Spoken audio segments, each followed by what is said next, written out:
Je vous remercie, Monsieur le Président. Monsieur le Président, Monsieur le Ministre, Mesdames, Messieurs les collaborateurs du ministre et très chers collègues. Très chers collègues, je voudrais, avant de commencer, comme nous sommes yeneen collègues yi defee ma saw ñi nga xamante ni dañoo nekk ci mbënd mi surtout sama waa dëkk Mbour waa Thiès waa Touba ak feneen ci Sénégal mbënd lu metti la parce que dafay yóbbu alal mais dafay naqaral dund surtout boo bëggee jaamu sa borom kon ñu ngi leen di ma saw. Monsieur le Président, texte bi ñu fi indil, je pense qu'on a fait ce qu'on appelle l'ouverture d'une session extraordinaire. Mais Dieu est juste. Suñu borom ku mat a bàyyi xel la. Xam nga dañ ñu wax ne ñu système bi dafa amoon ay pratiques yu mu doon def que pratiques yooyu man xaw ma sax ba léegi lan mooy définition système ñu ne il faut ñu dindi ko. En 2012, une session extraordinaire a été convoquée par le président Macky Sall pour supprimer et faire ce qu'on appelle la suppression-création du Conseil économique et social, pour faire partir les gens qui étaient choisis et qui militaient, qui représentaient le peuple au niveau du Conseil économique et social. Aujourd'hui, on nous appelle en session extraordinaire pour faire de la suppression-création de l'OFNAC, pour faire partir le président de l'OFNAC. C'est ce que les gens disent, quoi qu'on puisse dire. Ngeen wax ko ñu wax ko mais Sénégal dañu jàpp ni c'est pour faire partir Serigne Bassirou Gueye et jàpp naa ni ça c'est les mêmes pratiques. Parce que OFNAC bi ñu créé ak OFNAC bi ñu judd man awma différence on pouvait modifier la loi mais on crée une nouvelle loi on abroge la loi pour créer une même institution avec les mêmes pratiquement les mêmes sages jàpp naa ne loolu aussi baaxul mais aussi suñu borom ku mat a bàyyi xel la parce que bi Aminata Touré di ñëw fii di demander à ce que ñu supprimer créer conseil économique et social et environnemental son conseiller était Bassirou non aujourd'hui c'est ce Bassirou-là qu'on fait partir moo tax chaque fois que ñuy dóor acte dañu bàyyi xel suñu borom parce que moom ngi fi gëmul nelawul te il est touche mais il n'aime pas l'injustice Dieu n'aime pas l'injustice et jàpp naa ne ñun xaw ma ko war a def injustice mais du régime Pastef alors sur ce point-là dama jàpp ni may na ñuy fàttali yooyu pour que ñu xam chaque fois bu ñuy def rek ñu xam li ñuy def beneen bi ci topp monsieur le président combattre la corruption dama jàpp ni acte de foi la combattre la corruption dama jàpp ni c'est pour préserver la dignité humaine parce que sunu borom bi mu ñu fi wàccee lan la ñuy wax laa tufsidu fil ardi mu ni ba'da islaahihaa bu leen fa samee corruption parce que malaaka yi bi mu leen waxee ne dama fay yóbbu ko ma représenté dañ ne ko attention di nga fa yóbbu ko fay tuur deret waaye aussi ko fay samee corruption kon combattre la corruption sagal sunu borom la devant ces anges yi ko waxoon ni ko attention ñu ngi fa yóbbu dinañ fa sommer deret dinañ fa semer corruption waaye dinañ fa tuur deret kon jàpp naa ni combattre corruption acte de foi la mais da ngay am kersa ñu ni Sénégal mu ngi ci niveau de corruption bu toll fii mu toll da nga ci am kersa parce que réewu jullit la te ñu ni ñuy julli chaque jour te ñu ni julli daf lay génn ci li nga xamante ne mooy mbon yóbbu ci li nga xamante ne mooy baax inna salaata tanha anil fahsha'i wal munkar te ñun ci yoo lañ nekk ba tey ji ñun suñu société est en crise profonde par rapport à ses valeurs jàpp naa ne waruñu woon précipiter lii le débat devait se poser parce que ce qu'on est en train de faire les 4 lois là xamuñu sax teneur bi loolu lu ñu war a waxtaanee la et man dama jàpp ni modification constitution moo waroon a jiitu avant ñuy ñëw aujourd'hui di faire ce qu'on est en train de faire maintenant précipitation bi doo ko comprendre parfois tu n'as pas de réponse soo gisee yi xew maintenant ku ci nekk ak mën nga defee lu la neex jàpp ni loolu ngay def la mais sunu borom il est juste il est là il surveille ku mat a bàyyi xel la beneen bi ci topp monsieur le ministre avant may terminer dama am ay préoccupations ci loi bi. Les dons et legs yi ñu jàpp ni léegi war nga ko mën a ñëw jox ko OFNAC pour mu utiliser ko pour xeex corruption waaw mais ñun ci enrichissement illicite fii boo justifié woon sa xaalis ni dañ ma may dañ la non demain est-ce que l'OFNAC pourra demander à des gens fan ngeen jëlee li ñu dañ ma ko may te moom ñu may ko pour moom mu doxal jàpp naa ne loolu lu ñu war a xoolaat la beneen bi ci topp sur l'appel à candidature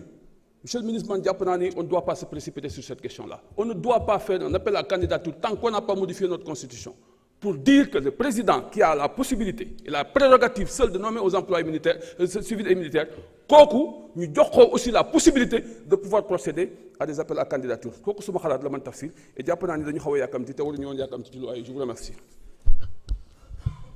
jërëjëf honorable Amadou Ba numéro 2 honorable Tafsir Papa Tahirou Sarr se prépare.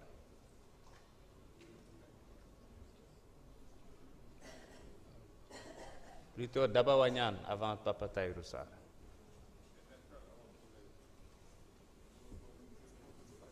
asalaamaaleykum mbooloo mi merci beaucoup monsieur le président monsieur le ministre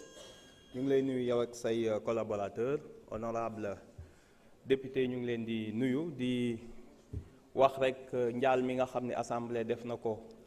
à l'honorable député Fanta Sall ak le commandant de gendarmerie bi fi nekkoon yàlla jéggal leen yërëm leen di masawu ñi nga xam ni actuellement ñu ngi souffrir ci inondation yi di leen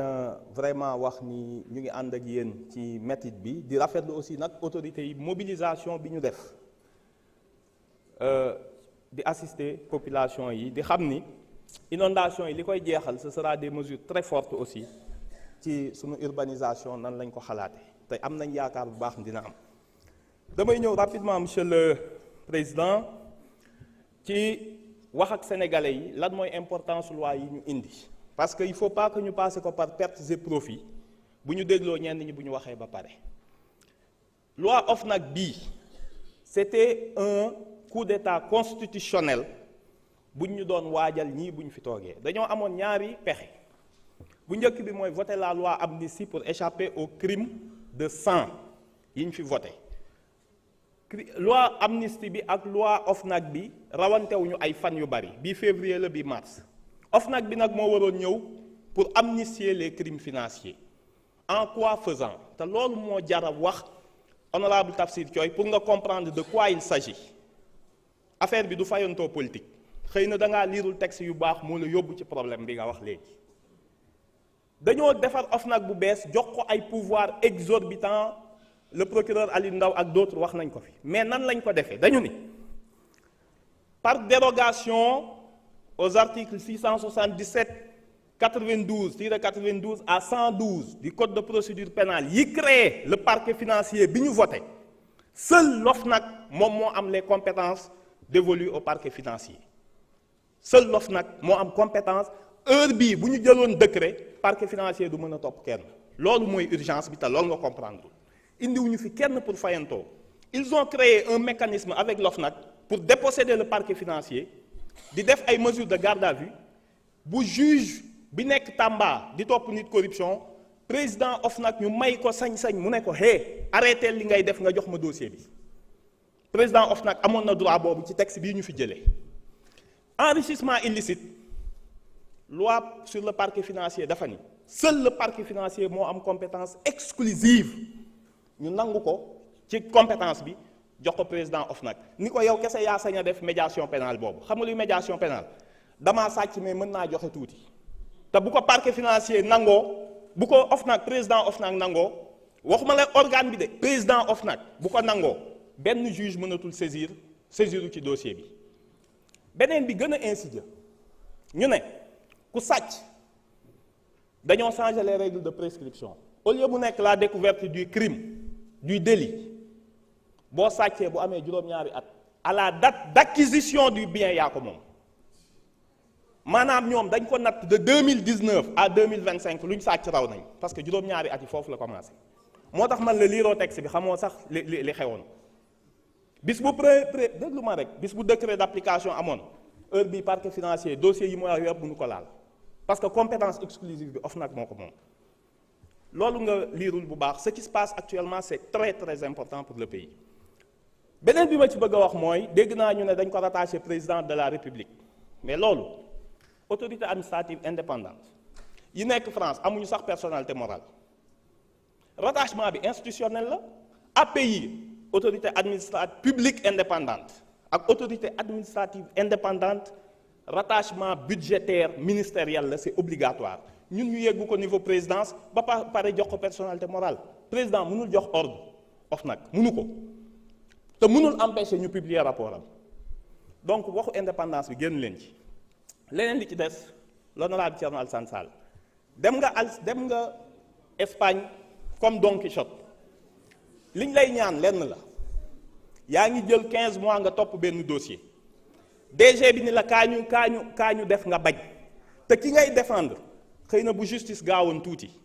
ndax faux yi mu produire ba ñu génne ko ci dossier bi muy faux bu impôt quittance impôt ak faux quittance bu ARCOP suñ ko ci tëjoon doog fi nekk di ko défendre da ngaa xamul li xew mais demal nga débattre ak DG di nga xam ni yow da ngay wax lu la neex merci. jërëjëf honorable Daba Wañaan vous avez la parole. Honorable Abdoulaye Tall se prépare.